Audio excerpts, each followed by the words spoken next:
Howdy, this is Jim Rutt, and this is The Jim Rutt Show.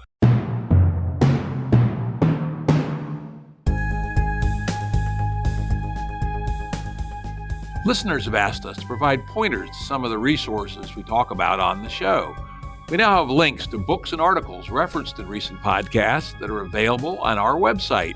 We also offer full transcripts. Go to jimruttshow.com. That's jimruttshow.com.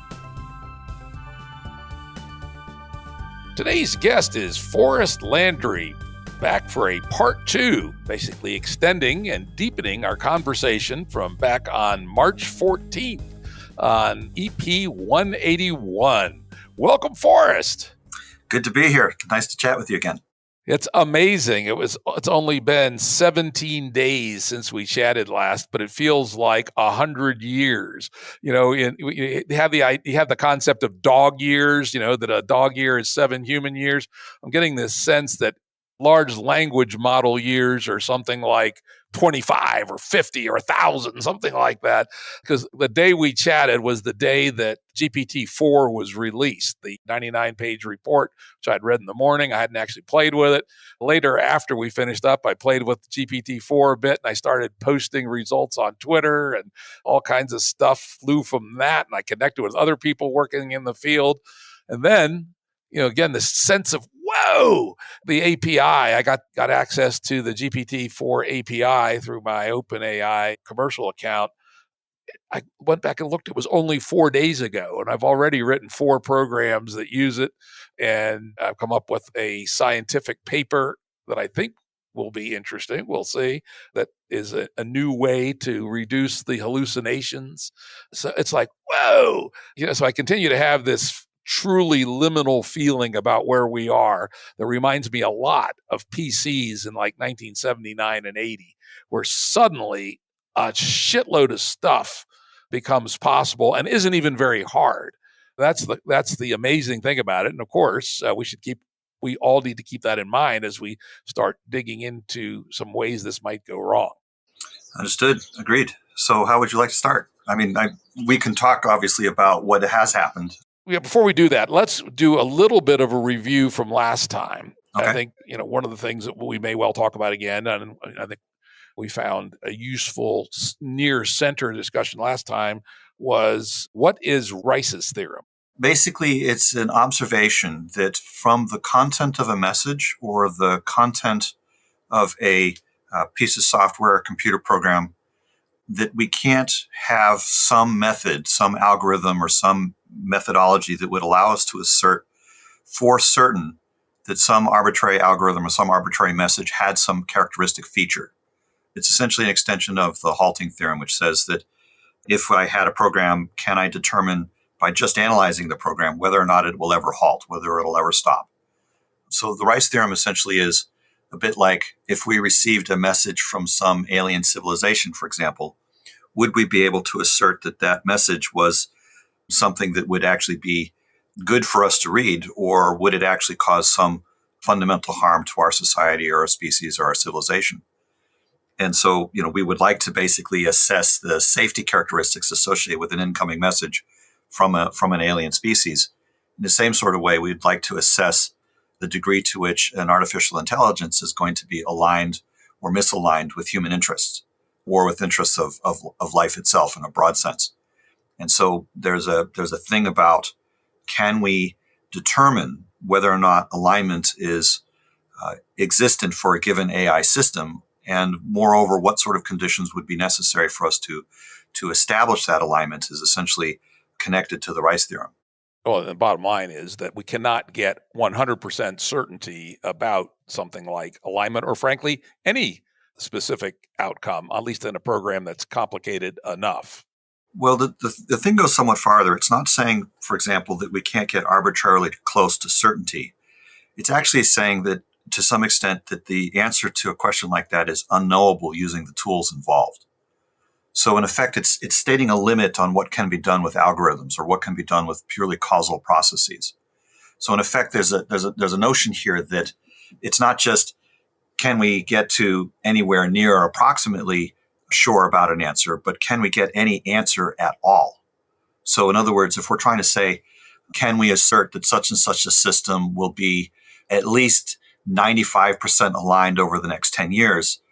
We're basically saying that from the Rice theorem, that in the general case, that we can't assert whether or not it will be even 10% aligned over, even 10 minutes. And so in effect, there's a sense here of, without actually running the program, we don't know what it's going to do. But of course, if you're running the program, you've already taken the risk. If you've read the message from the alien civilization, then you've already subjected yourself to whatever the effects of that are going to be. So there's an important result here, which is basically to say, if we're trying to establish that an artificial intelligence is going to be aligned with human well-being over the long term, there are certain features that any algorithm would need to have. One of them being that we could essentially know something about the inputs, know something about the nature of how the AI worked, i.e., what are its internals? Can we have a model of that? Which would itself be needed to basically simulate what the AI would do with those inputs. Then we would need to have some sort of comparison to, given what it would do, does that actually match with what alignment would be, what safety would be? So there's a characterization and comparison aspect. And then finally, if it's turning out that the outputs of the AI as simulated would be not in alignment, that we would want to have some sort of constraint, some sort of conditionality to essentially either prevent those inputs from arriving or for those outputs from being generated. And so there's basically 5 aspects there. There's know the inputs, be able to model the system, be able to predict or simulate the outputs, be able to assess whether those outputs are aligned or not, and be able to control whether or not those inputs or outputs are occurring. And it turns out that for things like the Rice theorem and a few other things having to do with control theory and modeling and such, that exactly none of those 5 conditions, all of which would be necessary, any one of which failing would effectively prevent us from being able to establish safety or alignment of AI systems, that exactly none of those conditions obtain. We can get approximately an understanding of the inputs and approximately an understanding of what the thing might do. And we can sometimes compare relatively weakly, but in effect, to have control to establish safety to, even reasonable thresholds, like, you said we can't get to 100%, but at least we should be able to get relatively close for, proportional to however severe the risk is.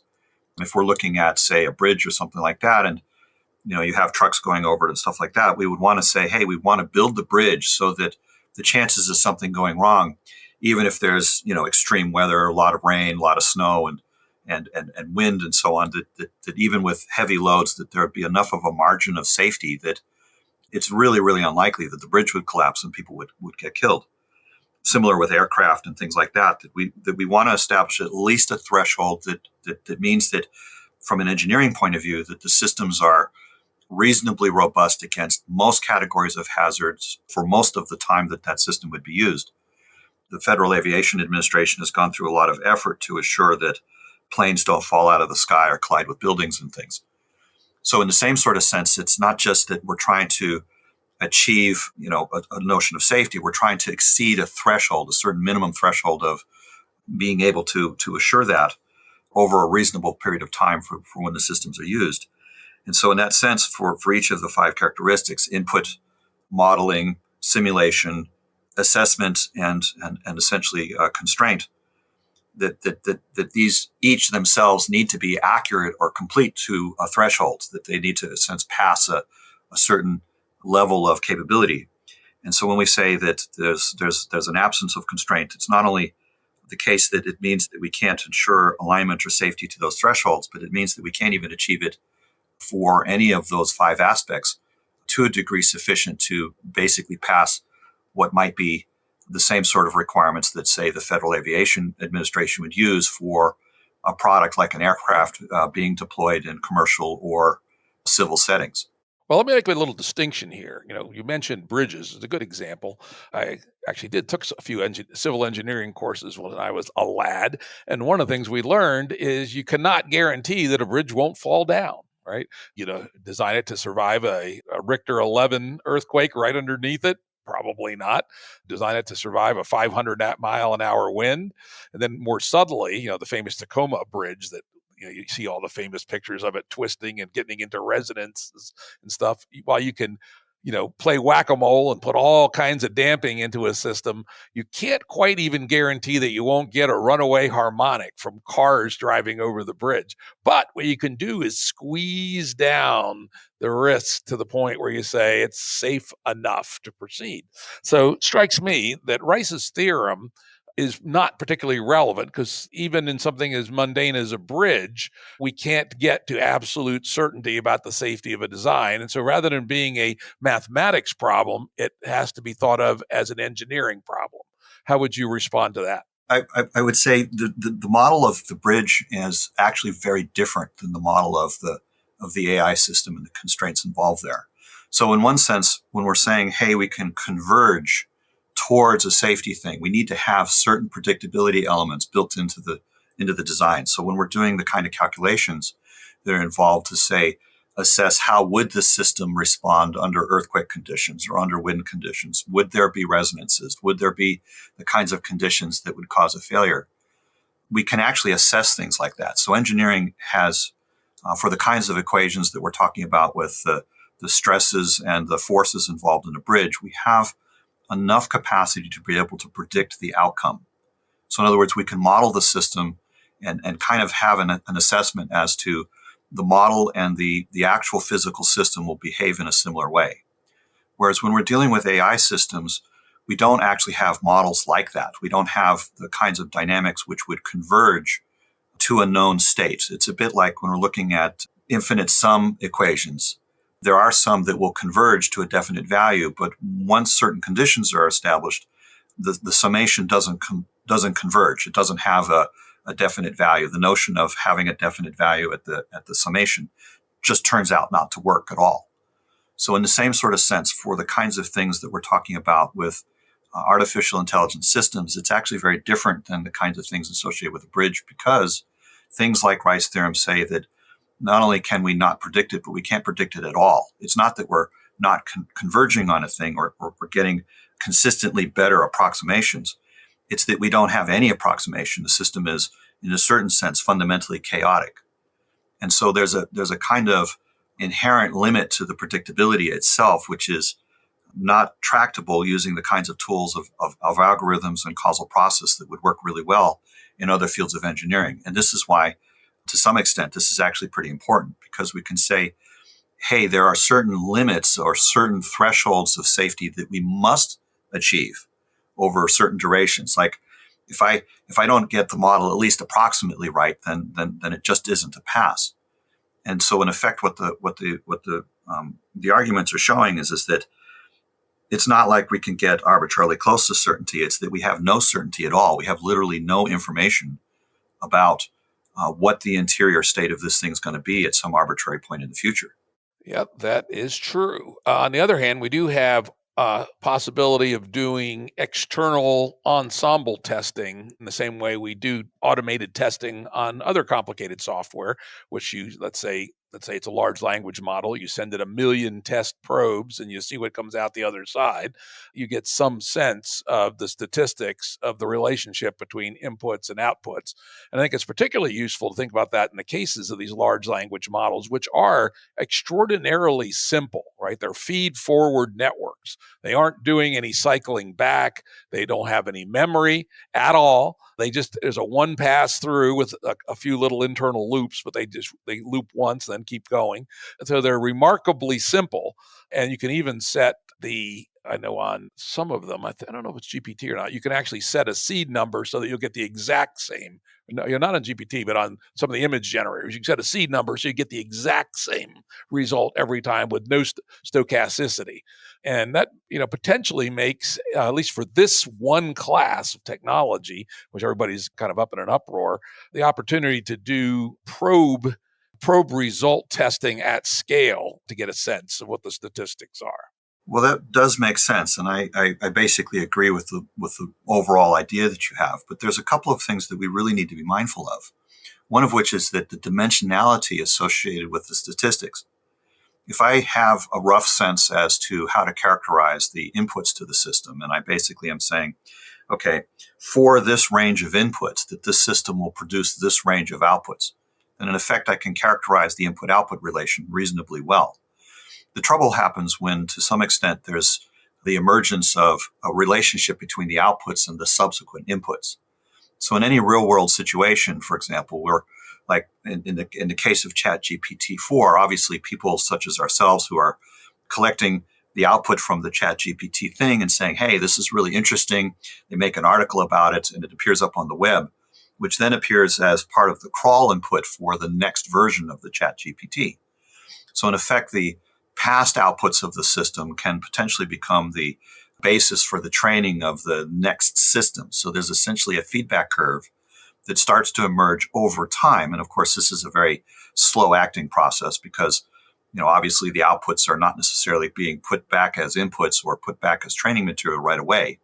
Although when you look at things like the AlphaGo program or the kinds of things that Google was doing to train that, they were basically creating a sort of self-simulation thing where the outputs were essentially treated as inputs for its own training purposes. And effectively, the system was able to train itself within a few days. The result here is that once you start introducing these kinds of feedback loops, it's no longer possible to characterize the dimensionality of the input space or of the output space, or therefore of the statistics or the statistical distributions that are involved. And so in effect, what you start ending up with is an increasing convergence towards what might be called Schelling points or stable points within the hyperspace of all possible behaviors. The trouble is that we can't in advance necessarily know whether or not one of those convergence points is itself representing some sort of black swan condition or some sort of catastrophic outcome that results from a kind of feedback cycle within the dynamic of how the system is working.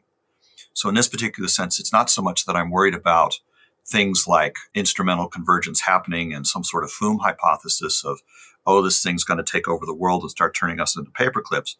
It's more the case that through the feedback dynamics that we're looking at, that there starts to become more and more destabilizing aspects within civilization and civilization process, i.e. how human beings make sense of things.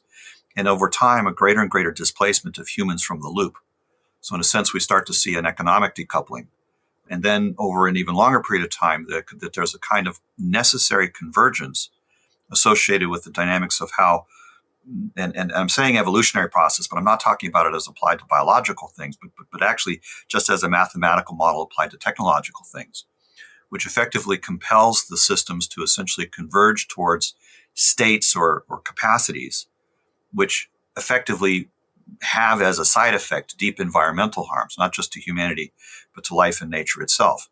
And these sorts of factors might not be the kind of thing that would show up in, say, a few years or even a few decades, but do show up over hundreds of years. And in that particular case, we're actually talking about something that's quite pernicious because at that particular issue, or at that particular point, the issue is that there aren't humans in the loop at all to constrain the behavior of the system on any basis, and that we can't replace human oversight with machine oversight because of things like the Rice theorem, which effectively is a result having to do with the dimensionality of the space itself. So those aspects where we're basically saying, hey, we can't predict in advance whether or not the statistics that we're doing on the system have the right kind of dimensionality to even observe the sort of outcomes that are relevant. It's inherent in the nature of the system itself that we wouldn't be able to characterize what dimensionalities would be relevant in advance using any algorithm or any kind of structural basis at all. Yep. Yeah, let me take that idea and other conversations I've been having with people and suggest sort of three big clumps of AI risk. And that I'm going to suggest it's useful for people to clump AI risk these three ways so that they don't get confused. And when I read the stuff in the popular press, I go, Jesus Christ, these people aren't thinking clearly. It's like listening to grandpa talk about rock and roll in 1959, right? And, maybe we can help get some language out there. I'd love to get your reaction to this. And then I'm going to suggest that part three opens up into a number of more nuanced sub ideas that you have. So number one, and this is where so much of the traditional AI risk work has been, research is in I've started to call it Yudkowskian risk. Eliezer, Yudkowsky, the idea of an AI the fact it's the Werner Vinge and Kurzweil singularity, that we get a machine that's 1.1 as smart as a human, and we give it the job of designing its successor. 6 hours later, it's a billion times smarter than we are, and by the end of the afternoon, it kills us, right? I call that the FOOM hypothesis, FOOM. It just blows up, basically. Yeah. Fast. So that's category one risk, what I call instrumental convergence risk. Yes, and that's instrumental convergence risk. The second risk, and this is what I've actually been pushing for years, saying I am glad people like Eliezer are out there, and Bostrom and Tegmark and others, because there is that risk. And whether it's a fast takeoff or a slow takeoff, frankly, doesn't matter on galactic timescales. If it's 10,000 years or if it's 20 minutes, really doesn't matter that much. But it does tactically. But on the scale of the history of the universe, it doesn't matter.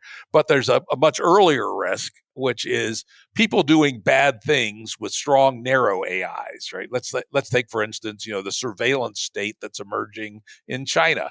You don't need anything close to an AGI, artificial general intelligence, to do facial identifications, keep track of where everybody is, be able to vector a cop to harass them when the algorithm says they're got a 25% chance of participating in a demonstration.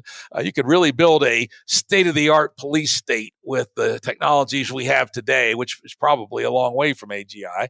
And then other examples, let's imagine, and we may be getting close to this with GPT-4 and probably closer still with GPT-5, is the ability to write advertising copy that's so amazingly persuasive that it really overcomes human resistance. Mm-hmm. Whether that's possible or not, I don't know. But the whole art and science of advertising has been to attempt to do just that, at least since Bernays in the 20s.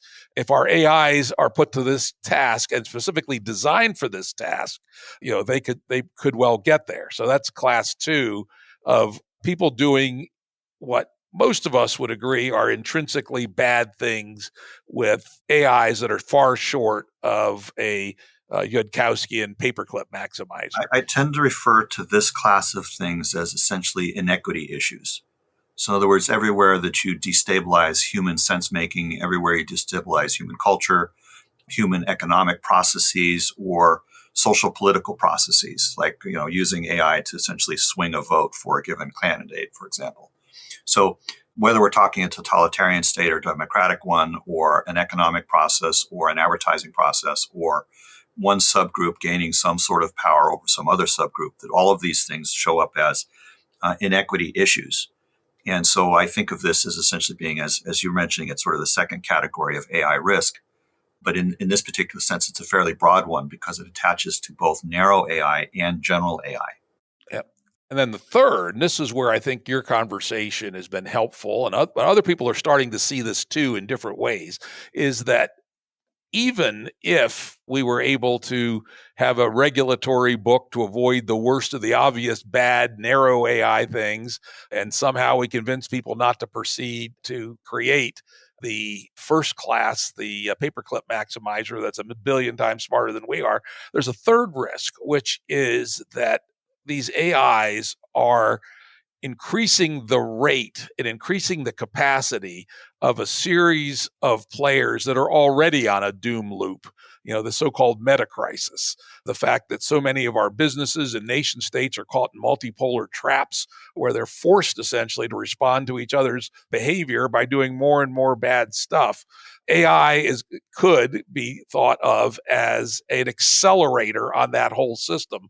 So even if nothing explicitly bad was being done, and even if, billion times human intelligences aren't being created, the mere acceleration of what we call game A trends that are already in place by itself is a very dangerous and bad thing. While I will acknowledge that there's this, that we could categorize this as a third category of risk, for my own part, I tend to lump it in with the second category. The third category for me is what I call the substrate needs convergence, which maybe is a flavor of what you're calling a third category. So when I think of, the business systems, for example, and competing against one another, that effectively I'm treating the businesses as if they are a component within the AI system rather than treating the AI system as a component within the business. Because a business is an abstract entity. It's not, it's not a thing in the world in the sense of, trees and buildings. It's a series of agreements and legal structures. So in this particular sense, the idea of there being system associated with business, and again, this sort of abstract notion of system associated with AI, which of course is encoded in Substrate the same way that businesses are encoded in buildings and people and such. There is a sense in which businesses or institutions in general and artificial intelligence architectures are not actually that dissimilar from one another. So in this particular sense, I would say, yes, there is a kind of multipolar trap dynamic. But the nature of the risk shows up in the feedback loop in the sense that in the same sort of way that institutions, for example, may compete against one another and end up in a kind of arms race, there is a sort of side effect that occurs with respect to the environment or the playing field in which the contest is happening. So in effect, it's not usually the case when we see two teams of football players playing a game, for example, that we're that concerned about the AstroTurf or the stadium being destroyed as a result of them playing the game. But in the case of things having to do with, say, geopolitics or institutions such as governments competing against one another or institutions such as businesses, many of which are at a scale that are already larger than most countries in the world, it does become the outcome of the game that the territory in which the game is being played is manifestly damaged by the action of the playing, or in this case of war and so on. So in this situation, we're basically saying, okay, there's an environmental hazard. There's a kind of background process that is essentially going on that is basically converging towards the needs of the institutions or towards the needs of the artificial substrate or the AI systems themselves, that doesn't really have very much regard for the well-being of the playing field or the well-being of the environment. In this case, the human world, human interactions, social and cultural dynamics, and or ecosystem dynamics involving all the rest of life. So when we think about the kinds of things that are needed to promote organic chemistry in a sense of people making love with one another and producing children, almost all of the reactions of that involve a simple alphabet of elements, carbon, nitrogen, phosphorus, sulfur, and things like that. And at ordinary temperatures and pressures, i.e., room temperature type things, and pressures and humidity levels that are relatively benign. But when you think about the kinds of things that machines are made out of, or that institutions are made out of, the businesses and the buildings and so on, the conditions necessary for formation for those kinds of things involve temperatures well north of 500 degrees centigrade, and don't even really get interesting until you're up to like 1500 degrees centigrade, i.e. way too hot for the kinds of conditions at which cellular-based life or organic life would be able to endure at all. And then when we're looking at the operating conditions in which most computers or systems would want to operate at, it's much, much colder and much more sterile in the sense of water and so on, that in effect, any choices that the machines or the institutions make to favor themselves are fundamentally choices that are hostile to life, hostile to humanity. So in this sense, this third category of existential risk is to say that when we're looking at the degree to which these AI systems are interacting with one another, or the businesses that are using them that are interacting with one another, that the playing field that they're damaging is essentially human relationships, human cultures, life systems, planetary systems, ecologies, and so on. And so in effect, it's not something that shows up in the short term. It shows up over 100 years or so, but that in fact, the level of convergence or the level of perniciousness or the degree to which there's essentially an asymmetry that favors system interaction over life world interaction tends to be very, very, very strong. It's very, very asymmetric in the same sort of way that human processes, for the most part, haven't had much regard for the natural world. To some extent, we're in a sense creating the conditions which are fundamentally hostile to human life. And this is again, it's an existential risk category that is basically building on what your third category was, but strengthening it to say that it's not just that these things are competing with one another and gaining in capacity, but that as a side effect of their gaining capacity, that they are effectively displacing choice and capacity from ecosystems and from human civilization itself. Now, at the basic level of material, let's say the material depletion of the world, yes, if we turn the whole world into a data center or a chip foundry, those would not be places suitable for our kind of life. But we would have to go a very, very, very, very long way, more than 100 years, I think, before any significant percentage of the Earth's surface was covered with data centers and chip foundries. Well, actually, it's not as slow as you think. So, for instance, if you look at just over the last 200 years, the degree to which technology has affected the surface of the Earth, right now, if we were to basically look at it as a percentage of the surface of the Earth that's covered by roads or by buildings or that have been converted to human use, i.e., are in some way constrained by or defined by what would be our intentions or purposes for that land, the amount of wild, unaffected spaces has been going down as a percentage of the Earth's surface by a very noticeable percentage over a period of time. And that's just 200 years. If we're looking at, the part of the Earth that's affected by issues having to do with global warming or the distribution of plastics or an increase in lead in the atmosphere or an increase in the level of radioactivity or any of those kinds of things, it isn't the case that obviously that the whole surface of the Earth would be converted to foundries, but the toxic side effects of those things happening don't just stay where the foundry is, they go basically everywhere else. So in a sense, what we're looking at is what is the degree of toxicity associated with the deployment of technology or the deployment of systems essentially that aren't necessarily designed with any kind of life world concerns in mind. So in this particular sense, we are actually seeing very strong convergence dynamics that, again, as you mentioned in the first existential risk, it might not be the case that instrumental convergence happens in 1 year or 10 years or maybe even 100 years, although I think that's a bit of a long timeline for that particular concern. That the instrumental convergence dynamics, we can calculate something about how they're going to look. And, basically inside of 1,000 years, you're looking at very, very strong and very, very high probabilities of levels of toxicity, which would be essentially fundamentally disabling of all cellular life. So in this particular sense, it's a bit like, and this is an example of the kinds of geometric trends that we're looking at, is that it's actually quite hard for us as human beings using ordinary sense and reason to think about these kinds of things. But if you look at, for example, the level of energy usage that has happened over the last 1,000 years and the degree to which energy usage per capita has increased, there's a fairly steady and significant increase in the amount of energy per capita, across the whole of history. And that curve has a very specific growth rate. It has a very specific exponent. And if we basically say, okay, well, if the growth of energy usage happens at the same sort of rate that it has for the last 1,000 years, then we can pretty confidently predict that well before 400 years from now, that the surface of the Earth would be hotter than the surface of the sun just from the waste heat. So in this sense, there's some very clear things that our future can't resemble our past in things like energy usage or increase in economic development or rate of inventions and so on and so forth, without having, these sort of exponent-based equations basically describe things that are so different from the world now that the discovery or idea of how life would happen just doesn't even make sense anymore. So in this sense, there's some things that when we're saying, hey, there's a dynamic that's occurring in this third category of existential risk, which is accelerated by the second category of existential risk and combines particularly badly with the first category of existential risk associated with artificial intelligence, then the overall picture starts to become very sobering indeed.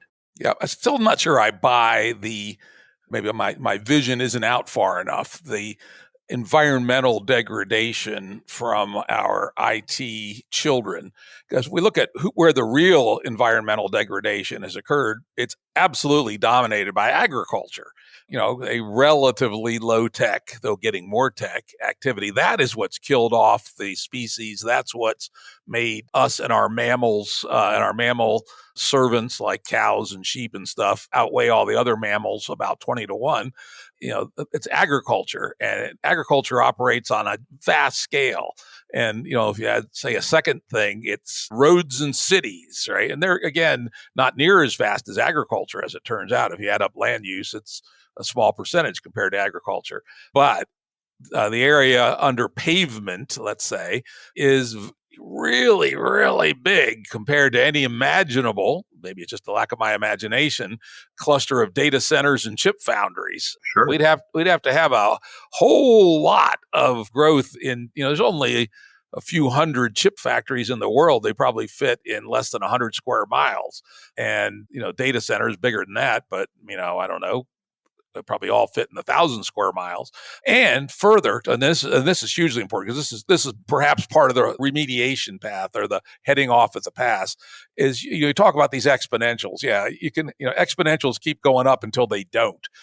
Famously, Herb Stein said, "If something can't go on forever, it won't." Right.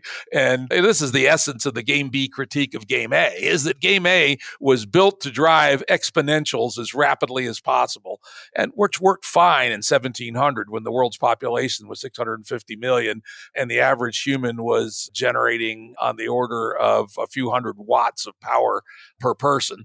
And we've already overshot the edges of the sustainable boundaries when we have 8 billion people, 15 times as many, each one consuming more than 10 times as much as each. So we're at 130 times as much depredation on the environment as we were in 1700. And so what was reasonable to do in 1700, drive exponentials, is now literally impossible. We can't do it. We will die. So I'm not too worried about that we keep building data centers until the Earth's surface was hotter than the sun. That ain't going to happen. And there is, fortunately, a fairly simple rule that we do. Of course, it's going to be a collective action problem to get there, and that's of course part of what Game B's thinking is all about. Is for instance, suppose we were to cap energy at 4,000 watts continuous per person, which is about the level of energy consumption in Portugal, which is, not super built up fancy place, but it's not a hellhole either. It's a pretty nice place, actually. It shows that good quality human life is possible at 3,500 watts, essentially. And if we did that, and if we look at the learning curves and production rates on our, low carbon energy technologies, it looks quite plausible that we could reach zero carbon at 35 or 4,000 watts per person for everybody on Earth. And if we have that as an external boundary condition, that by itself stops a runaway depredation of the environment of the sort you're talking about. Well, again, you're talking about it as a kind of collective action problem. We'd have to have some sort of choice that was collective enough and essentially understood by the major stakeholders in a way that was actually favoring that outcome. So in this particular sense, I agree that that the real leverage is to develop the capacities among human people to really be able to make choices like that are actually favoring our own well-being and favoring the well-being of the world that we live in. And I agree with you that it's not like I'm saying the whole world's surface will be converted into chip foundries. But I am saying that in the same sort of way that the degree to which agriculture has been an issue is largely driven by the population and the number of people in cities, because it's not that everybody in the city is out in the country tilling the fields, but that there's a demand created in the cities for there to be existing fields of that kind. And so in this sense, we're basically suggesting that over time that there is essentially more and more demand for technology type processes to be happening just anywhere in the world. And that in effect, it's not the case that we can just have technology, which is a linear process. It takes materials, consumes them, and produces machinery, and then eventually pollution of one sort or another. So when we're talking about fundamental toxicity, we're saying either there's a depletion of something or there's too much of something. And so in this particular case, we're saying that as a side effect of the demand first created by human beings for technology, and then as a result of technology creating a demand for itself, right? Because eventually you're decoupling the human elements away from the world of what the machinery is using. So, for instance, at this point, I would say there's three basic markets. There's the market of physical labor, i.e., we can pick up something and carry it to some other place, or we can build something. You think of that as essentially involving atoms. And then we can talk about a second market, which has to do with things like intelligence and creativity and the ability to solve problems. That market obviously is something that we're talking a lot about these days. It's already been the case that, human labor, for example, is, not necessarily treated as the best way to get things done in many cases. If we can replace a person with robots, a factory owner is largely going to want to do that because over the long term, the robot's going to be cheaper to use as a way of producing products than, say, a person would be who, has all sorts of legal issues associated with that. And needs various kinds of environmental conditions to suit them, and so on. So when we're looking at the third market basically being the market of reproduction, i.e., what produces families, and there's a demand for people to have the resources to do that. So in this particular sense, we can say very strongly that the machines are already faster and stronger and more durable and robust than human beings are. And at this particular point, with things like ChatGPT and the various kinds of things that we're starting to use now as tools for making art and so forth, that there is starting to be a condition where we're saying, well, there might not necessarily be 10 years from now, as these systems become more well developed, very much of a circumstance in which human beings are going to be able to participate in the economic process. In other words, if you look at the degree to which human labor or human intelligence or human reproductive capacity, obviously the machines we're not mating with robots per se. I mean, I'm not thinking about cyborg issues per se as being kind of a thing that the machines would demand. That would be something that human beings might want. But the idea here is that we're being factored out of the economic system, both on a labor basis and on an intelligence basis, and weren't ever going to be part of it on a reproductive basis. So in this particular sense, the speaking to the inequality risk, which was the second one, that over time the human utility value goes to zero. And so in this sense, the asymptotic approach of that basically means that there's less and less constraint for the third risk of technology issues essentially wanting to produce more technology for the sake of technology. In other words, it becomes a self-driving system the same way that human beings want to produce more human beings. So in the same way that the population of human beings in the world has climbed from roughly a few million, maybe 10,000 years ago, to something like 8 or 9 billion, approximately over our species, that in the future you would have essentially technology basically reproducing itself for its own sake. And this, of course, represents a real problem because in that sense, it is an environmental hazard. It's not necessarily just the foundries, but all of the mining that happens to produce those, all of the special and exotic chemistry that's involved, and all of the systems that are needed to do that. A foundry currently involves something like 6 continents worth of resources and coordination to basically be able to produce one microchip for a cell phone, for example. And the level of technological development associated with the foundries in Taiwan represent essentially, million man-year kind of efforts or billion man-year kind of efforts. And that's with the creativity that we have currently. But say, for example, that most of that creativity gets replaced with machines, basically designing machines, then at some point there's no real brakes on the degree to which technology becomes self-sustaining and self-reproducing. At that point, it may be, just a matter of time before essentially economic processes and or environmental concerns continue to converge to something where the economic system displaces human beings completely and or the technology system displaces life completely. And it won't necessarily be because it's the same thing everywhere. It'll be just because it's different from what life is today. But yes, I could see how you could run into a scenario where that could happen. And I think you labeled in your writing this additional thing as the economic decoupling. And I do see how that does fit pretty well with your inequity, with the calling the second one an inequity, or I might call it an asymmetry issue. Of course, some people call that possibly a good thing, right? There's this concept of fully automated luxury communism, which is when we get to the point where machines can do everything better than we can, at least with respect to provisioning, we should be happy to let them do so. And we can spend our time singing and dancing and fucking and eating and drinking and rolling up a fat doobie, getting the banjo out and plunking away. I mean, we can do some really interesting things. And maybe there are some things that only humans can do, like science. Until we get to AGI, at least, it may not be possible for narrow AIs to actually be able to do science. But even if there isn't anything else for us to do, we can nonetheless, take the provisioning problem away, which has been, sort of the fundamental driver of all life. The idea that what drives Darwinism is making a living and then sometimes failing to make a living.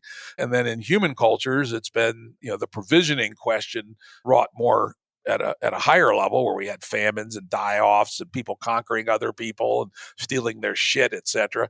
Maybe we get to a point where the provisioning problem goes away and we have a grand, glorious future for humanity. I would love to believe that, but I find myself remembering the whole, and this has been part of the online conversation too, is the Luddite movement, right? So you had a group of people who were making textiles, and you had owners of the kind of companies for which would employ textile makers. And then somebody invented a device that would effectively make the textiles in an automated way. And, the people were basically saying, hey, well, what do we do? And, there was prosperity claims being made. The machine would do the work for the human beings and everybody would have more leisure time. And in fact, that argument that we would have more leisure time was widely promoted, around the early part of the 19th century. And so in effect, we would say, okay, well, that's an optimistic perspective. But what actually happened was that the proceeds from the automation weren't evenly distributed. So in other words, the people that purchased the equipment to make the textiles, of course, the owners of the capital in that particular case, were the beneficiaries of the profits associated with the increase in the productivity associated with the machinery. And those benefits weren't distributed to the workers that were displaced. They were effectively made to be in service to the people who own the machinery, in this case, the factory. And so in this particular case, the technology resulted in a fundamental increase in the level of inequality associated with that society. And similar things are happening today. In other words, we're basically suggesting that the kinds of economic drivers and the kinds of human factors about just what people choose to do and how they choose to make choices is that, again, when the artificial intelligence systems require large data centers and essentially the pooling of huge amounts of data as produced for the commons by billions of people operating on the internet, but to essentially develop and to have the capacity to gather all of that information, which was produced for the commons, and then make it into service for private interests, that the equipment, and the kinds of costs associated with processing all that data and so on and so forth basically mean that the artificial intelligence systems are a bit like the textile manufacturing machines, that they're expensive to own, they're expensive to operate, and moreover than that, they're way complicated. So in this particular sense, to even just understand how to use these systems or how to build them or how to engineer them, let alone to be able to afford to pay engineers to do this or to pay people to collect the data or to essentially develop the data centers to do the training for the AI systems, that in all cases, somebody's going to end up paying for that. And whoever has the capacity to pay for that is also going to be the person who's going to be asking for a return on their investment. Well, that's only if you accept the current capitalist paradigm. I mean, there's a reason that the person labeled the book, fully automated luxury communism. The assumption was the means of production would be socially owned, and that's not that big a leap. And again, I've studied a lot of this stuff, and the reason that one of the reasons that communism didn't work in the 20th century was the Ludwig von Mises calculation problem. It turns out that it's just really, really hard to figure out the distribution, consumption, production, savings, and investment cycle in any kind of centralized way. At least it was really hard in 1922 when he wrote the paper, and it remained hard, at least to 1999 maybe. But with systems of this sort, it may well be quite possible that we can automate the calculation problem, and something like actual social ownership of the means of production, and particularly when we have such high capacity to make things relative to a limited human capacity to consume, that we can actually square the circle and make social ownership work at a high enough level of efficiency that it beats the alternatives. Unfortunately, I must disagree because the problem that you're describing as to why socialism didn't work, I would characterize that as essentially asking the wrong question. So in effect, when we say, okay, well, what is it that actually went wrong? We can say, well, maybe we weren't able to calculate how to do the distribution of resources. And production and everything what to make, how much, when, all the problems of the whole arc of provisioning are in, very, very complex, literally, and were intractable to central planning. I would say the notion of central planning is based upon algorithm or system, or more fundamentally on the notion of causation. right? That the real issue is the relationship between change, which is something that's just going to happen in the world. It's going to happen naturally no matter what. We can't constrain change, but we can use causation and systems and calculations and so on and so forth to try to design outcomes that are consistent with what we want. But somewhere along the way, we have to actually account for what is it that we want and what is it meant by the values that would basically be the basis on which we would do resource allocations or think about what does the notion of fairness actually mean, or what does it mean to have a high quality life. And in this particular sense, the issue is that you can't replace choice with machinery. You can't replace essentially human values with an algorithm. And the effort to do that is essentially to be blind to the kind of issues that were the reason that things like socialist systems failed, is that without actually accounting for the nature of the human animal and the kinds of biases at a psychological level that show up at a sociological level, effectively make it something that we, at this point, although we've become very, very skillful at working with causation, we haven't developed a similar level of skillfulness in thinking about choice individually or collectively in a way that compensates for the kinds of things that have happened as a result of evolution, let alone for the kinds of things that have been enabled by technology. So in this particular sense, I don't think it was because we couldn't do the calculations, but because there was essentially a very strong incentive not to. And that in a lot of ways, we can't just ignore the effects of human beings basically being willing to do this or to try to subvert the results or to, at an even more basic level, to try to use the causation associated with an algorithm or with some system to essentially favor their own benefit against the benefit of the commons. So in a sense, anytime you have a causal system in place, or anytime you have a system in place like a system of laws or a system of dynamics, it's going to be just as a side effect of the fact that there's some causal relationship between inputs and outputs, that some creative person is going to figure out a way to arrange the inputs in such a way that the outputs are going to favor their private benefit. So in a sense, you're looking at that without actually looking at the nature of how we make choices collectively to essentially be to both private and public benefit, to have essentially a level of choice-making process that is anti-corruptible fundamentally, then in effect, trying to basically have things work on the basis of some ultimate system is just going to fail. Yeah, no, and I think you may be straw manning this a little bit. At least my vision of, using the algorithms to figure out the production, distribution, consumption, savings, investment, and innovation curve is a coordination, not necessarily the decisions. And we would still use social mechanisms of some sort, not yet designed, to choose what should be made approximately, at least, right? And so I think that we're not assuming taking humans out of the loop entirely and just having the algorithms make whatever the hell they want. Clearly, there has to be a whole series of rather sophisticated loops within loops within loops, which transfer steering information, governance of the machine from the human to the automata.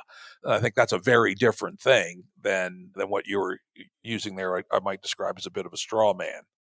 Well, if you're basically having the AI systems make choices on our behalf, then my argument would apply. If you have on how, let's say we have the machines where we give it general guidance. We want enough clothes, we want enough choices in clothes, we want enough food, we want enough the following amount of choices in food. We give some significant parameterization of what our desires are for the coming month, let's say, by some form of social process, and then say, Mr. AI, go do that. How do you know that you solve the principal agent problem? So as the principal, you're saying, hey, I want you to operate and benefit to humanity. But at that particular point, having the means of production and the capacity to arrange outcomes and so on and so forth, why wouldn't it basically look like it's following your instructions and seemingly for a short while doing so, but ultimately favoring its own self? How do you know that the system itself doesn't become corrupt to favor its own production?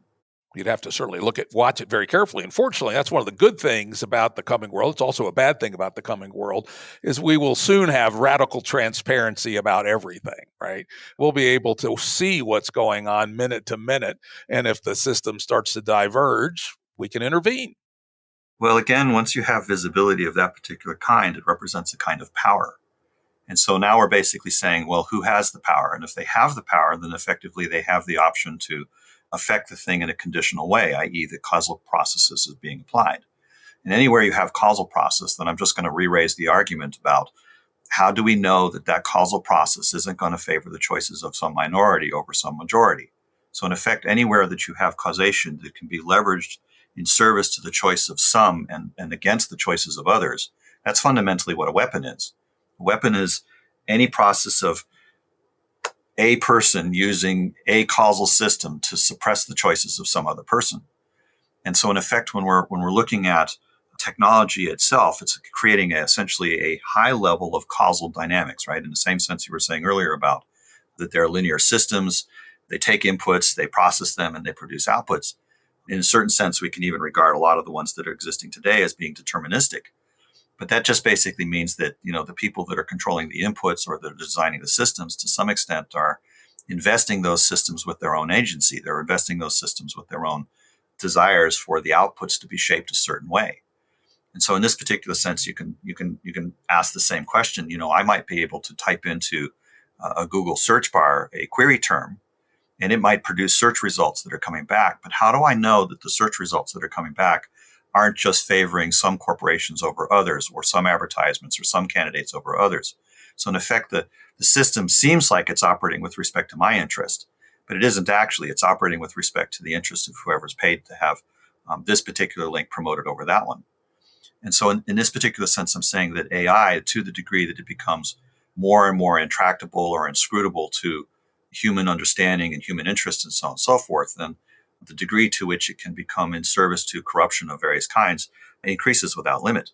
Yeah, that's the class 2 problem, right? That people use AI for, let's call it, just bad purposes. I would suggest that it seems unlikely, though I will say Eliezer disagrees, that feed-forward neural nets like the current LLMs, and I know a lot about cognitive psychology and the science of consciousness and agency and causality, and seeing agency arise from the current class of AIs strikes me as unlikely. Agreed.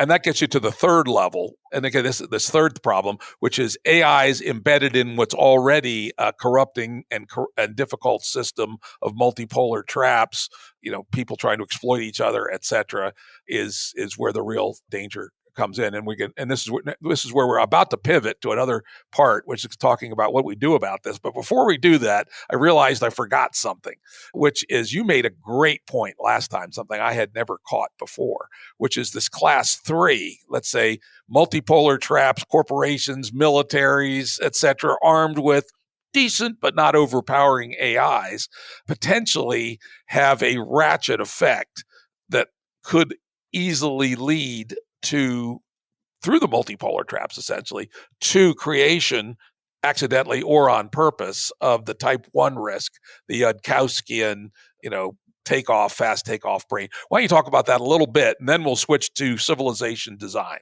Well, just to finish off the last piece, which is just that over time, right, when we're looking at the level of technological development, like the arms race you're speaking to, the current systems, as you said, probably don't have agency. But with an arms race of the kind that you're talking about, that have, one government basically trying to figure out how to build systems that are more autonomous, that you would end up with things having agency relatively quickly. I mean, if you're looking at the Russia-Ukraine war, for example, there are already strong efforts on both sides to basically try to develop autonomous vehicles of one sort or another that effectively act as war-fighting machinery to replace the soldiers. And so in effect, you end up with a certain level of autonomy built into the system, much the same way we were talking last time, which is, we give it a general instruction, and this is the principal agent problem again. It says, hey, we would like you to do X, and then it's left up to the system itself to figure out how to implement X in its current environment. So in this particular sense, when we're looking at what are the capacities that are needed for an autonomous vehicle like that, well, one of them might be to preserve its own survival, to preserve its own capacity to function. And maybe that becomes an instrumental convergence thing in the sense that it's, well, if you can, make more of yourself so that you'll become an army rather than just an individual element on the field. In this particular sense, there's a risk that when we're saying, hey, win this war for me, which would be a very general instruction, it has as subcomponents survive, endure, reproduce, that to a large extent that it becomes harder and harder for us to to know when the brakes would be put on, when there would be a kind of, okay, the war is won, you can stop now. The factor of that particular instruction might not arrive with the same level of authority or with the same level of commitment once the thing has 1,000 instances of itself on the field. So in this particular sense, there is a sort of multipolar trap dynamic which can drive an instrumental convergence factor. But to make this a little more visceral for you, when we're thinking about, say, what is the likelihood that we would end up with this thing developing agency of its own, it's really important to keep track of the timescales in which we're making these arguments. So, for instance, yes, it might be the case that the things like the large language models are, linear feed-forward dynamics, and in some sense deterministic in that particular way. That doesn't necessarily mean that over time we won't see feedback loops emerge that result with the kinds of general intelligence that would have the kind of agency that we would be concerned with. Even with the LLMs as they're standing now, that's already a possibility.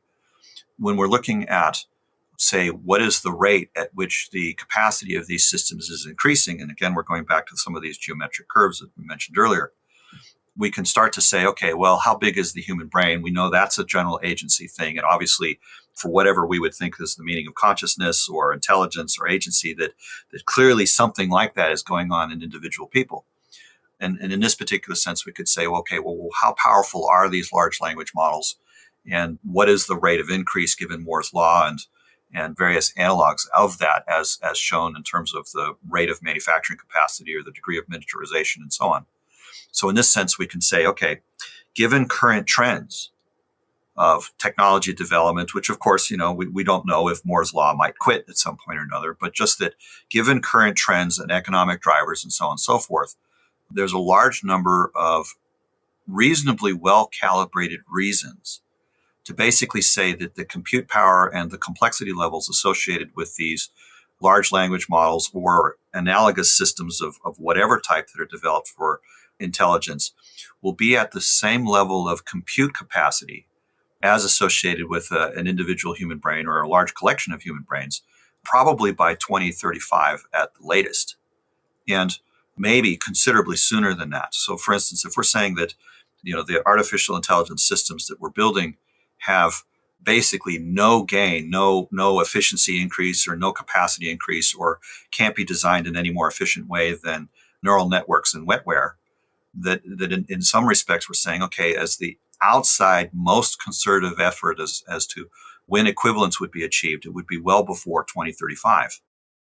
Now this is where some of the things I know about I can push back on that.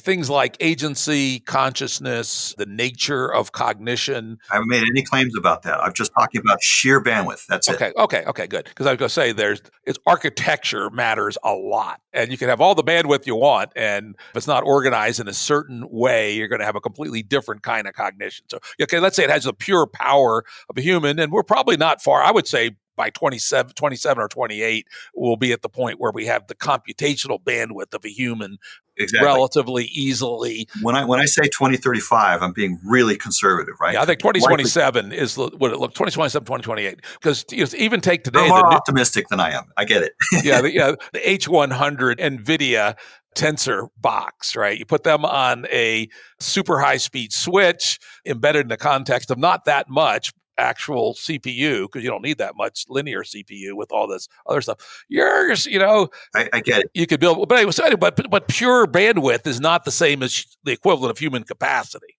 Understood. But on the other hand, if we're looking at it from an architectural point of view, the question then becomes, is it more likely that we would be able to design an architecture that works, given the results that we've achieved already? So in other words, to a large extent, we're not actually that far away from being able to say things like, well, we were actually surprised, right? Most people are surprised that even with a relatively weak architecture, such as those associated with large language models currently, that the preponderance of evidence suggests that we would be able to have architectural convergence to at least agentic systems, right? That the notion of intelligence is just to say something like, it is appropriately responsive to its environment, or it's appropriately responsive given these inputs.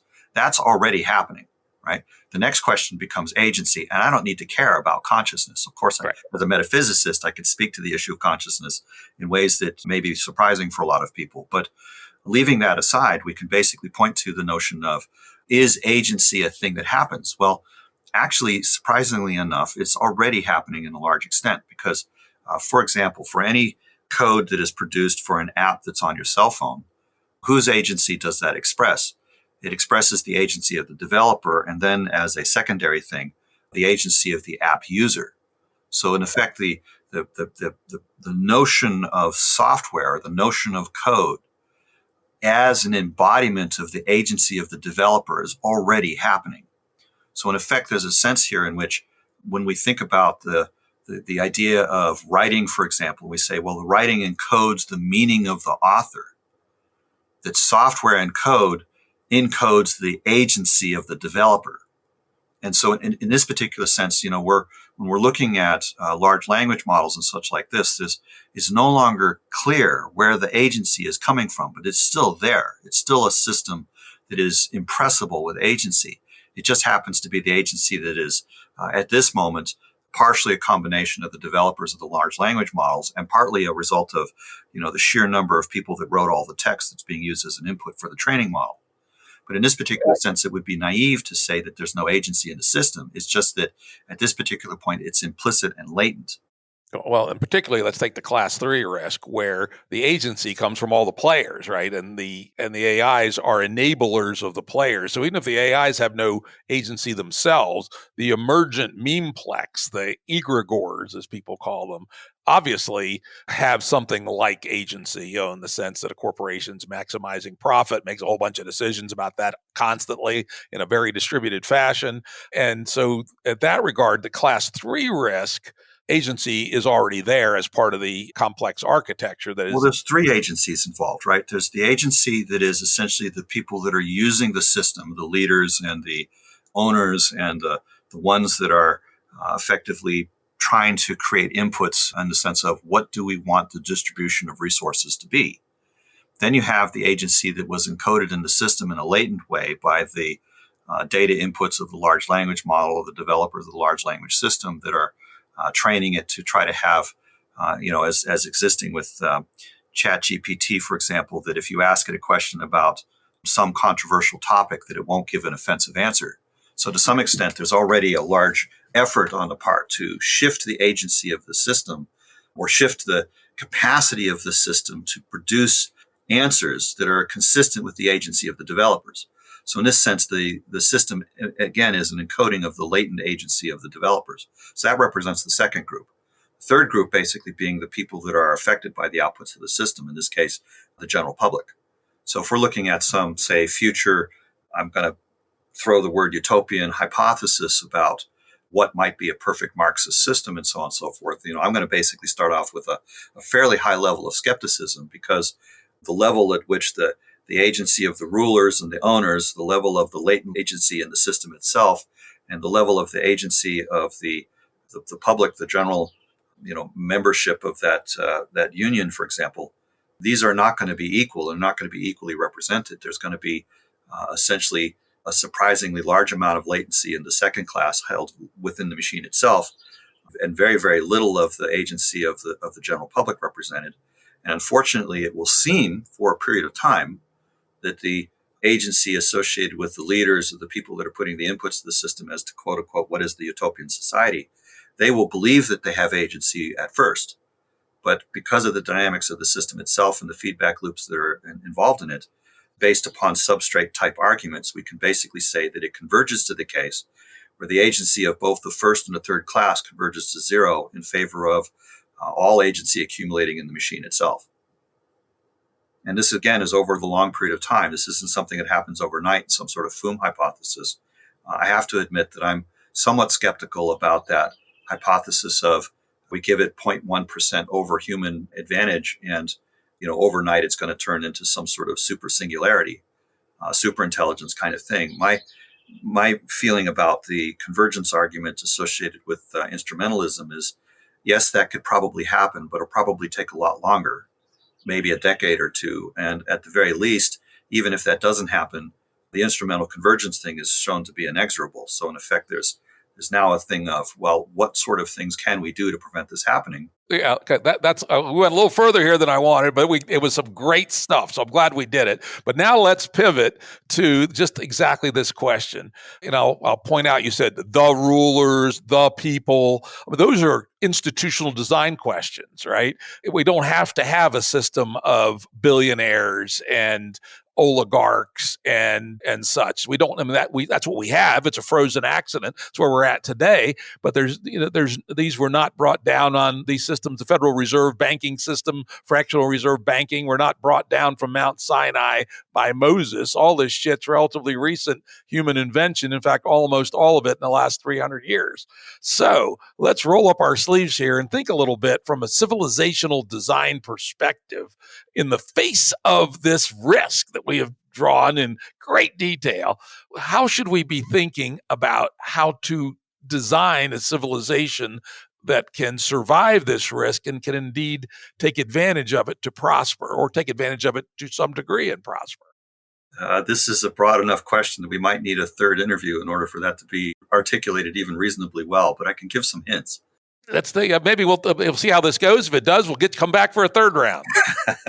Well, that would be welcome. But in any case, the idea here is, and as you've mentioned already, the notion of institution as it's received currently from all of the history that has been part of the human species, that isn't something that was designed. It's something that emerged, and there's a reality to the momentum of how quickly or how fully can we transition to another model of human interrelationships and human communication and so on.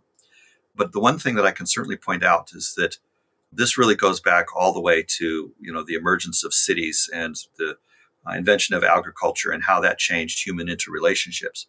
So in effect, there's a sort of notion here that when we're thinking about large scale human interrelationships, there's a sort of Dunbar number. There's a sense of we can't keep track of all of the people or the inner models of what their motivations are and therefore what kinds of choices, that the notion of trust itself has to become, to some extent, coordinated in a larger sense than that which would be held just in terms of human understanding. And so, in effect, when we're thinking about institutional design, we're actually seeing a kind of compensation for our own limits, our own cognitive limits. So in this particular space, what I'm first of all is noticing is that the kind of trade-off that has been made has largely been a result of our incapacity to keep track of, a billion people and to have relationships with a billion people. But to some extent, there's a need for us to actually care about one another. So in effect, it is the case that we can care for one another at a first person level, like our friends and our family and people we have, relationships with on a first name basis.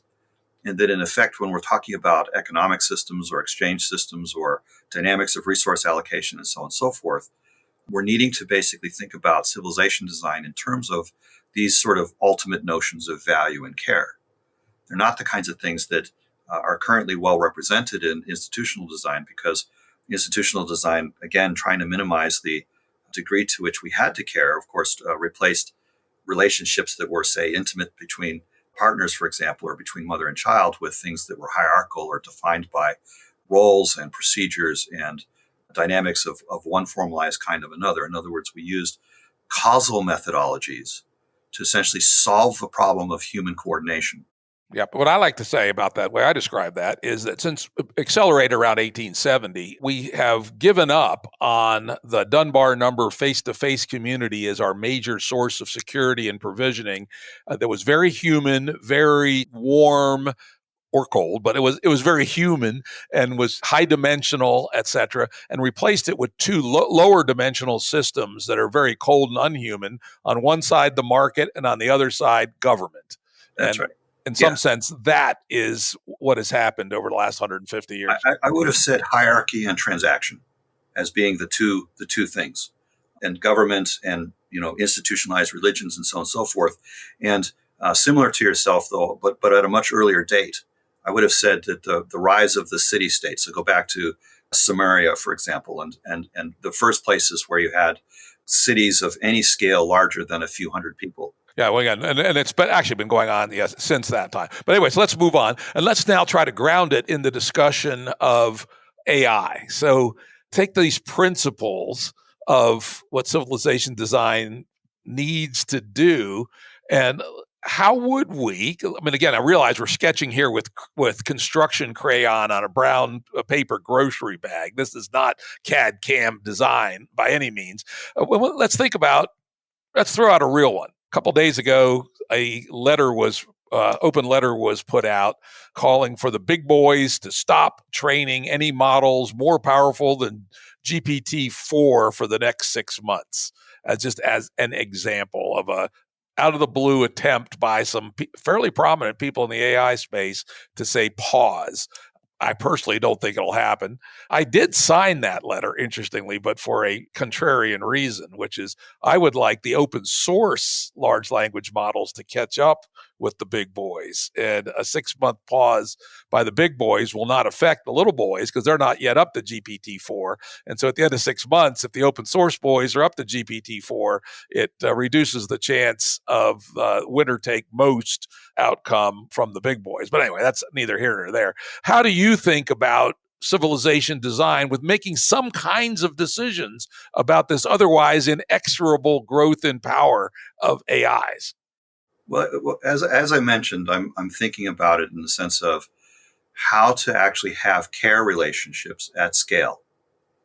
And so, in effect, it's rather than, as you mentioned, degrading care relationships into transactional relationships or hierarchy relationships, which effectively are a compensation for our limited cognitive capacity as individuals, that we can actually think about governance architectures, small group processes, and ways of thinking about human interactions that emerge a level of wisdom that can, in fact, make choices at scale with the kinds of cares and values that we have in a distributed way.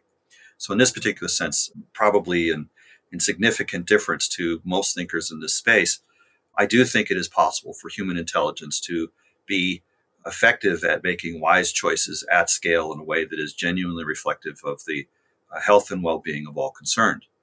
So in that particular sense, it's a bit more to me as a question of, is technology helpful to this? Is there a role for technology in governance process, given that I believe that it is possible for human beings to essentially do good governance in just the fundamental nature of what they already are? And yes, I'm aware that this hasn't been done before and we don't have a prior example of something like this working. But I think that that's largely because of the same sort of things you mentioned earlier, which is that there's a sort of emergent quality for how the civilization that we have has come about. And I don't think that until relatively recently that we've had the psychological and sociological tools and information or just a sheer understanding of just how cognition works that is deep enough to actually understand what might be possible that is essentially not already predicted or predicated on the results of just sheer evolutionary process. Our capacities to relate to one another as human beings has obviously been something that's been emergent over the last million years of social interaction. And, nature has, through its evolutionary process, provided us with certain capacities to naturally engage at tribal scales. But that in the sense for us to actually be able to engage in a healthy and humane and wisdom-oriented way to actually be able to address things like existential risk or things associated with AI and so on, that we are actually going to need to understand how to compensate for the biases that evolution has built into us to solve certain problems, given that evolution wouldn't have even known to try to solve for the kinds of problems that technology has introduced in the last 5,000 years or so, let alone the last 200 or so. Or the last 4 weeks. Right? The last 4 weeks, exactly. So in this particular sense, we can't really rely on the built-in evolutionary techniques to give us the answers. We're actually going to have to, as you mentioned, do design thinking about this sort of thing with a mind of like all of the things that are genuinely relevant as far as human physiology and psychological development and evolutionary psychology and things of that nature. So at this point, it's basically like we've only recently gotten to the place where we have the tools and the understanding necessary to even be good engineers in this space. It's a bit like expecting a caveman to do, the Golden Gate Bridge. They just don't have the mathematical background to understand what that even means. Whereas, at this particular point, we're just crossing into the threshold where that becomes possible. And hopefully we'll actually be able to implement some things in that space before artificial intelligence systems and the sheer momentum of commercial process as currently given displaces our one chance to essentially become relevant and wise in these particular ways. So in this case, to go back to the question of, well, what is the role of AI in this sort of space? Or what is the role of, just more broadly speaking, technology in this space? And the other way around, where the design principles, what do the design principles need to do to get a grasp on technology to keep one of these runaway race conditions from occurring? Both questions simultaneously, right? Well, the second question is a little more specific. So when I'm thinking about like the relationship between, say, nature as a category of process, humanity as a category of process, and technology as a category of process, I'm basically saying that nature was only able to inform humanity to a certain extent.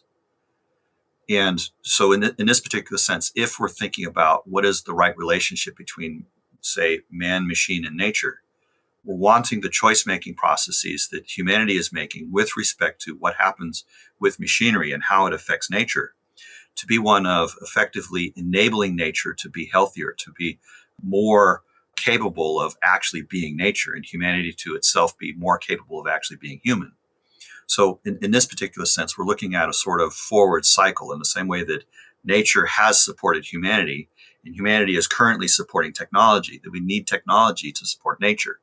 And in a broad sense, what that looks like in terms of actual practice is concerned is that rather than having machinery make choices for us, which is largely the way in which people are thinking about the use of artificial intelligence, I give it a general instruction and it makes all the specific decisions.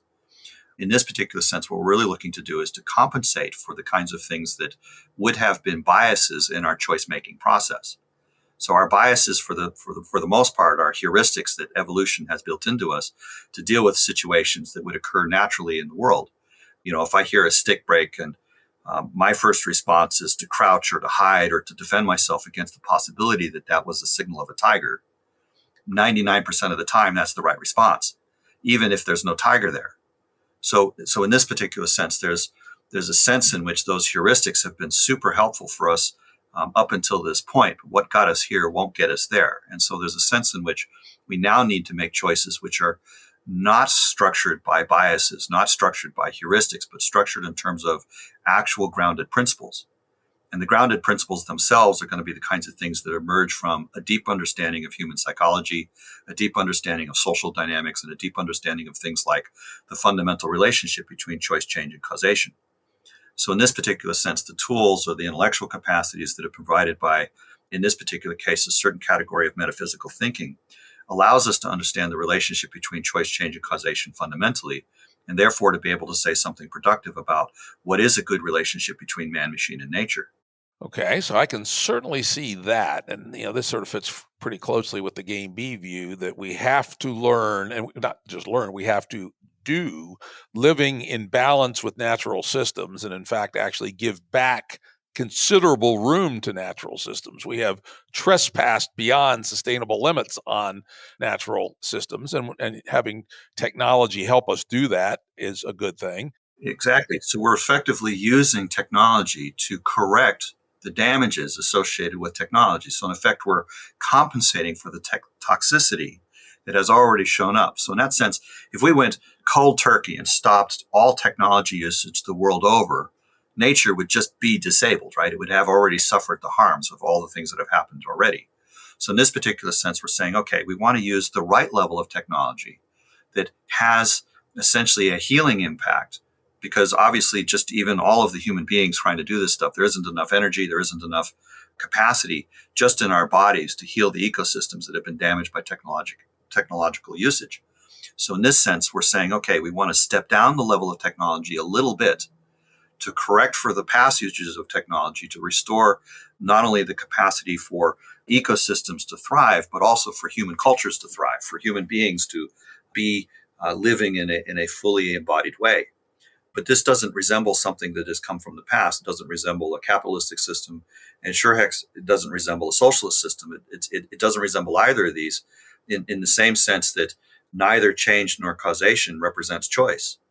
So in effect, we're actually dealing with a new kind of category of process, or a new understanding of how to relate to the world that is defined in terms of embodied values or embodied choices as made by living systems in order to be able to support the well-being of living systems, and treating technology as a kind of adjunct to that process, as a kind of support infrastructure for that process that effectively allows us to do the kinds of things that nature itself just can't do. For example, if just to give a wild example, I would love to see for technology used to put up mountains in various places in the northern African desert, basically to turn it into something that's lush with the right kinds of understanding of wind currents and evaporation rates and the ways in which moisture moves around, so on and so forth. We could turn deserts back into rainforest conditions in places on the earth that right now nature would never have that outcome because the land just isn't shaped properly or been so degraded that it can't recover. Like the so-called, remember the Fertile Crescent in the Middle East? Now it's all desert and it has no way on its own to come back. Exactly. But with the right sorts of understanding of how to shape and do geoengineering, we could, and again, geoengineering in the sense of in service to nature rather than in service to profits. But what happens is that by doing that, we could turn the Fertile Crescent back into the Fertile Crescent. And that would effectively create the kinds of ecosystems that would support thriving human life, as well as every other kind of life that's imagined. And so in this sense, there's a very strong need for us to utilize technology in a way that is actually compassionate with respect to human culture and human understanding. But that basically means for us to embrace choice rather than to displace it. Economic actors would basically suggest that all of the profits and proceeds associated with that is essentially accrued by the sheer fact of not having to pay people to make choices on your behalf. But in this particular sense, if I can get the machine to make my choices for me, thinking of a corporation, for example, you hire people to make choices for you and you pay them money. The money becomes essentially a choice capacity you give to them, and they choose to align as employees their choices to you, right? Whatever your business intention is. And so in this particular sense, what we're basically saying is that the economic hype associated with artificial intelligence systems is largely perceived as a side effect of choice displacement. But if we're really going to understand the right relationship between technology, humanity, and nature, or between artificial intelligence and ourselves as culture, we're going to need to get very, very wise to the nature of how to make good choices and what that actually looks like and what's supportive of that process versus what is not. In this particular sense, I'm applying the idea of love is that which enables choice as being enabling human choice or life choices rather than enabling machine choices.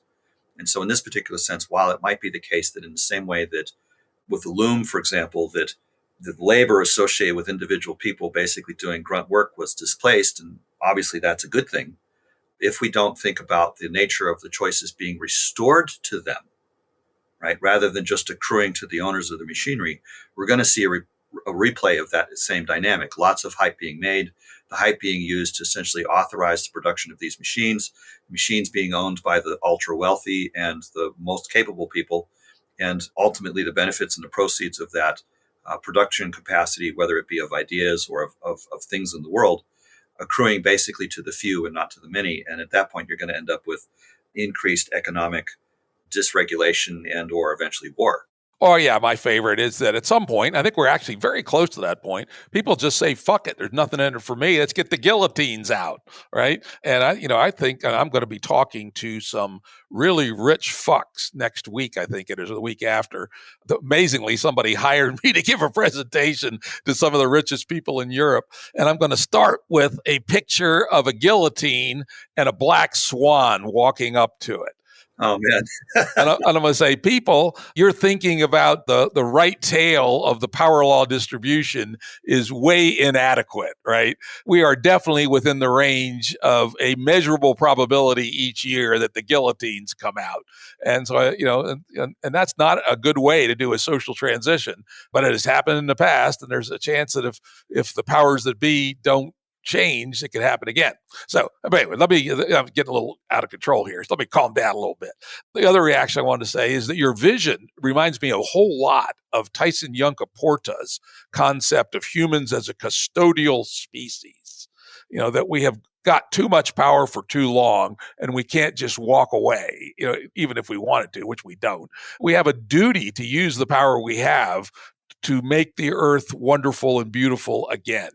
And we could do that. So I think many of us are on the same page with you on that regard. I very much like the way you frame this of humans, nature, and technology. How does that cycle make sense instead of being what it is today, where the inner loop of money on money return drives technology in a relentless exponential as fast as anybody can drive it, further accelerated by multipolar traps around things like nation-state military competition, also coupled to money on money return through defense contractors. Well, this is part of the reason. Let me just sort of finish the horror story, which we all know, of course, as we call it the litany of shit, some of us, that it's the exact opposite of this closed loop of humans, nature, and technology. So there's got to be a gigantic institutional shift to get from here to there. What's that look like?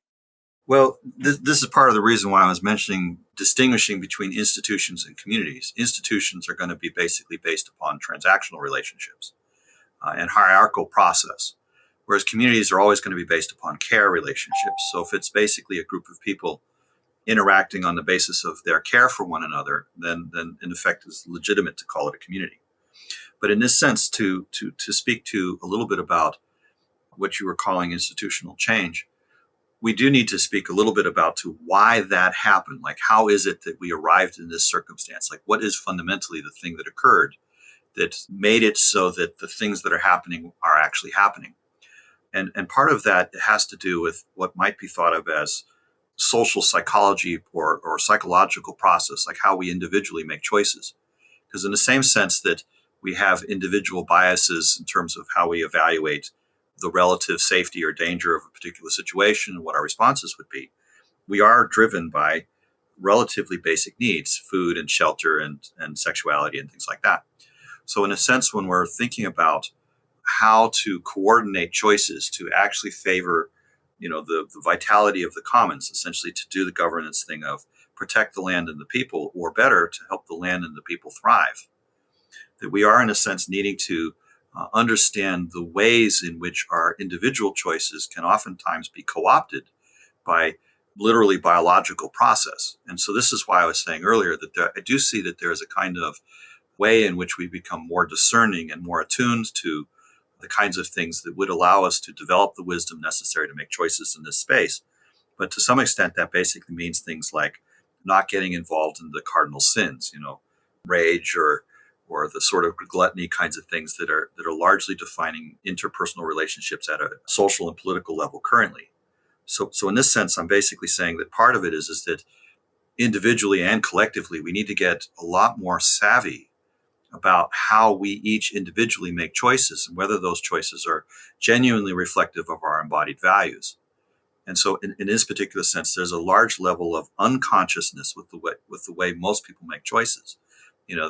They see something and they feel a desire or attractiveness for it, but they don't necessarily know that desire is itself a reflection of an even deeper desire, and that by adhering to that even deeper desire, that they can actually have a longer lasting and more fulfilling outcome, both for themselves and for their families and friends. And so there's a kind of skillfulness of not just being skillful in the world of being able to build systems and technology centered around symmetry and causation, but to be able to look inward and have equal skillfulness in knowing oneself and having coherency and being able to operate as a unified and integral being. So in a sense, there's for lack of a better word, a set of spiritual principles that develop continuity and coherency in terms of one's own choices and capacity for choices that allow them to sync up and to join with the choices of others and to join with the choices of communities as a whole, that effectively represent fundamentally the kinds of dynamics that we're looking for when we say large-scale institutional change. But this is a different mindset.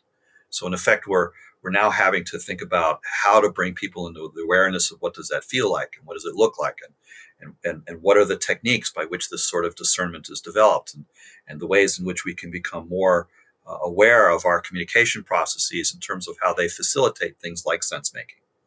So in this sense, when we're starting to do this sort of work, we're starting to say, okay, well, It's not so much that we're starting with strategy, which would be sort of an engineering, institutional, top-down sort of perspective, but that we're starting with culture and we're thinking about communication dynamics and what does it mean to be a healthy individual and what does it mean to be a healthy family and a healthy community, so that we can have a real sense of what does it mean to be a healthy world. So in this sense, there's a series of deep principles that effectively inform what are the practices.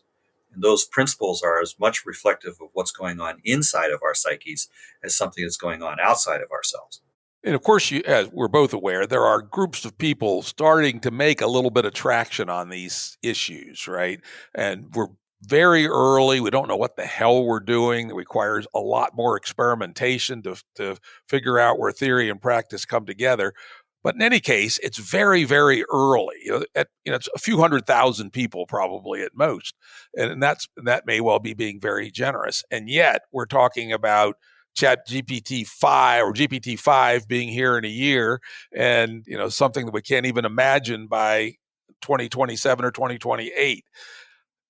Seems a giant mismatch here between the cycles of maturation that's going to be necessary to follow this path you pointed out, which strikes me as correct, and the driving factor of money on money return driven exponential tech around AI. What do we do? I mean, I suppose one thing we could do is just say stop until we mature, that we are 12-year-olds who have found in the attic granddad's World War II machine gun. Just fucking stop for a while. Well, we could hope that there would be a closing of the gap between what we can do and an awareness of what we should do. So this is classically thought of as the ethical gap, that just because you can do something doesn't mean you should do it. And so in effect, there is a need for us to become aware of, well, what do we really want? And want is not even the right word. It's more like, what do we have a passion for? What is the space from which we are actually operating when we're thinking about these kinds of choices? And so in effect, when we're thinking about short-term hedonistic satisfaction in the sense of, wow, I just got a little bit more powerful today, relative to, wow, I just had a joyful experience with my friends and family. There is a kind of reconciliation here where we're basically saying, do we truly want the choices about the future of the world made on the basis of those people who have become most skillful at winning games of power? Or do we really want to have the choices of the world made on the basis of, what does the world really need? What does it really have a passion for? Where is the thrivingness coming from? Because we can certainly say, as many people have, hey, I experimented with ChatGPT. I've experimented with, the Facebook system that is promoted recently. Llama, yeah. Yeah, that whole thing is such that we can notice that we're scared. And we or can excited. Say, well, yes, there's both, but to some extent, regardless of which emotion we're having, the emotion is pointing back to something. It's pointing back to a set of values. It's pointing back to an underlying series of cares. If it's fear, it's a fear of what we're losing or what we're potentially about to lose. And if it's excitement, it's some sort of passion of, wow, there's a sense of thrivingness here that I feel is possible and that I want more of. Right? But in either case, we want to clarify what it is that is the actual basis of choice, what it is that actually matters to us, and not matters to us in some abstraction thing, and that, I got another zero on a bank account or a few bits shifted in some database. What I'm really looking for is the kinds of things that would be basically enlivening, like at an actual visceral grounded level, and to really be connected to that and to really understand that as essentially an orientation from which we live. This is where we make the transition from self-actualized in Abraham Maslow's scale to world-actualized, which is that sixth unnamed level that he didn't mention until later on in his life. So in this particular sense, it really is important for us as a species to become world-actualized, which is essentially a new level of discernment or a new level of psychological development. And if we are going to make a transition to that kind of thing, then naming that and valuing that and basically saying, wow, who are the people that I know or that I'm connected to who are essentially an embodiment of that? And how can I be supportive of that process? How can I be connected to the things that I can recognize as being world actualized? Who are the exemplars of this? Who are the people who are mindful of the relationships with ecological process, or people who know about permaculture, who are connected to the wildness of the world and genuinely can be supportive of this. So in this particular sense, it might be things like actually involving indigenous people as stakeholders in decisions that affect the ecosystem. They have, as a firsthand contact, a deep knowledge of nature. They might not know anything about technology. And so in this particular sense, there is a kind of conscientiousness that is, how do we do this given everything we know, not just what the indigenous know, and not just what the engineers know, but literally what the people know as fundamentally their desires for thriving, not just short-term hedonistic gains. Well, yeah, again, that's essentially the Game B story. But again, it ain't going to get even close to done by 2027 or 2028. Well, you have no idea. I mean, we can see that given sufficient pain, that people will at some point or another say and rise up. I think the real risk here is that if you end up with a totalitarian dystopian state as a sort of 1984 scenario kind of thing, that even if they were to rise up at that point, it would be too late. So in this particular case, it may be the case that we are wanting people to be more and more afraid of what they are losing so that they actually value it. Yeah, that would be nice. We shall see. We shall see. I will say, I'm going to give the one positive thing why I'm having so much fun with these new technologies and network with some people with a similar vision, which is that I'm going to make the argument that yes, the 1, 2, and 3 risks are all there in the various forms we've talked about. However, there's also the fact that the nature of this particular technology, the nature of the LLMs, is that they're not that hard to build, and that they are potentially a empowering of the periphery in the same way the PC was. The PC brought down the big glass computer room, and then even the mini computers, and it gave power to the people. This was the Steve Jobs insight. The early online systems before the internet and the web, the same. The internet and the web also empowered the periphery. In fact, folks like you and I would never have met, probably. Certainly did it first, but then you have the rise of companies like Facebook and Google and the rest. Yeah, I mean, you might end up with empowering the periphery at first, but unless we put discernment practices in, like the kinds of things where people say, no, we've seen this game of centralization played over and over and over again throughout history. This time, we need it to be different because the stakes are too high. So, on one hand, I love the idea of empowering the periphery. But now I want the periphery to not be naive. I want the periphery to essentially understand what the stakes are and to be able to notice the encroachment of civilization processes that favor centralization, and to say, hey, you know what? It's not efficiency that we're looking for here. It's vitality. Mm-hmm. And if I trade away vitality for efficiency, it's a bad deal.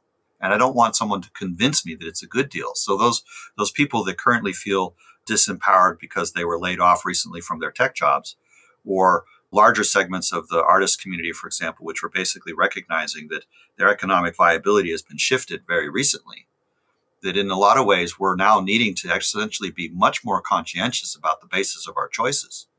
So in this sense, there's a kind of empowerment to the periphery in the sense of what questions are we asking? And are we aware of the implications of those questions? Can we become more discerning about the encroachments of centralizing forces, because they're going to continue to come with the hype cycles and with the same sort of dog and pony show of how wonderful this is, but it's wonderful for them, but it's not wonderful for you. It's just that part of the message hasn't been included. Every time we make a deal or think about a trade of some sort or another, there's cost, there's benefit, and there's risk. People will sometimes talk about the benefits. Well, they'll almost always talk about the benefits. They'll sometimes talk about the costs, but they'll almost never mention the risks. And the risks are to you or to someone else that's not even part of the transaction. So without factoring in some notion of what is really involved in the whole of the thinking of the process, unless we're actually discerning about risk factors at least as much as we are about cost factors and benefit factors, then we're not making the choices holistically enough to genuinely be a true response. That's very true. That's very true. I could go down another rabbit hole, but I think that is a lot of really good stuff we talked about here today. I really want to thank you, Forrest. This is just like, I love talking to you. Awesome. It's been enjoyable. Thank you. Audio production and editing by Andrew Blevins Productions. Music by Tom Muller at Modern Space